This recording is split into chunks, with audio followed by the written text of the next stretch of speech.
இதுல எந்த அனிமலுக்கு அதிகமான லைஃப் ஸ்பேன் இருக்கு, அதாவது அதிகமான வருஷங்கள் எந்த அனிமல் உயிர் வாழும்? மறக்காம லைக் தட்டி விட்டு சப்ஸ்கிரைப் பண்ணிக்கோங்க. ஹார்ஸ் அண்ட் crocodile, இதுல எனக்கு சத்தியமா ஐடியா இல்ல, பட் இருந்தாலும் முதல்ல கொஞ்சம் அதிகமான வருஷங்கள் உயிர் வாழுமோ அப்படின்ற ஒரு டவுட் இருக்குது. எஸ், 70 வருஷங்கள் உயிர் வாழுமா? குதிரை 30 வருஷம் தான். காக்ரோச்சஸ் அண்ட் ஆண்ட்ஸ், எருமை பத்தி எனக்கு தெரியல, பட் கரப்பாம்பூச்சிலாம் நியூக்ளியர் எக்ஸ்ப்ளோஷன் நடந்தா கூட சர்வை பண்ணிடும் அப்படின்லாம் கேள்விப்பட்டிருக்கேன். சோ அதை வச்சு கரப்பாம்பூச்சின்னு சொல்றேன். 6 மாசம் தானா? என்னது இது? நியூக்ளியர் வெடிப்புல இருந்தே தப்பிச்சிருமா? ஆனா 6 மாசம் தானா? எறும்பு 1 year. எறும்பு தான் அதிகம். எலிஃபண்ட் அண்ட் லயன் என்னதான் காட்டுக்கே ராஜாவா இருந்தாலும் எனக்கு வந்து யானை மேலதான் டவுட்டா இருக்கு. யானை தான் அதிகமான வருஷங்கள் உயிர் வாழும் அப்படின்ற ஒரு டவுட் இருக்குது.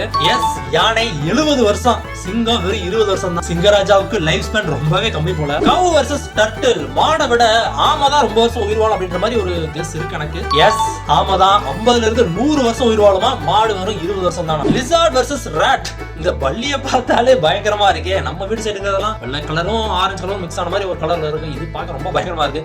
ஓகே, இதுல எது அதிகமான வருஷங்கள் உயிர் வாழும் அப்படின்னு பள்ளியே சொல்றேன். ஏன்னா சவத்தோட சவத்தா ஒட்டிக்கிட்டு தெரியும். இது எலி களத்துல இறங்கி போராடக்கூடிய ஒண்ணு. சோ அதை கம்பேர் பண்ணும்போது பள்ளி தான் அதிகமான வருஷங்கள் உயிர் வாழும் நினைக்கிறேன். எஸ், 10 வருஷம் பள்ளி உயிர் வாழுமா? எலி வெறும் 4 வருஷம் தான். களத்துல இறங்கி போராடக்கூடியது, அடிமட்ட வரைக்கும் இறங்கி அலசக்கூடிய வருது, அதனாலேயே சீக்கிரம் போயிருது போல. டாக் வர்சஸ் கேட், இதுல எது அதிகமான வருஷங்கள் உயிர் வாழும்னு நீங்க கமெண்ட்ல சொல்லுங்க.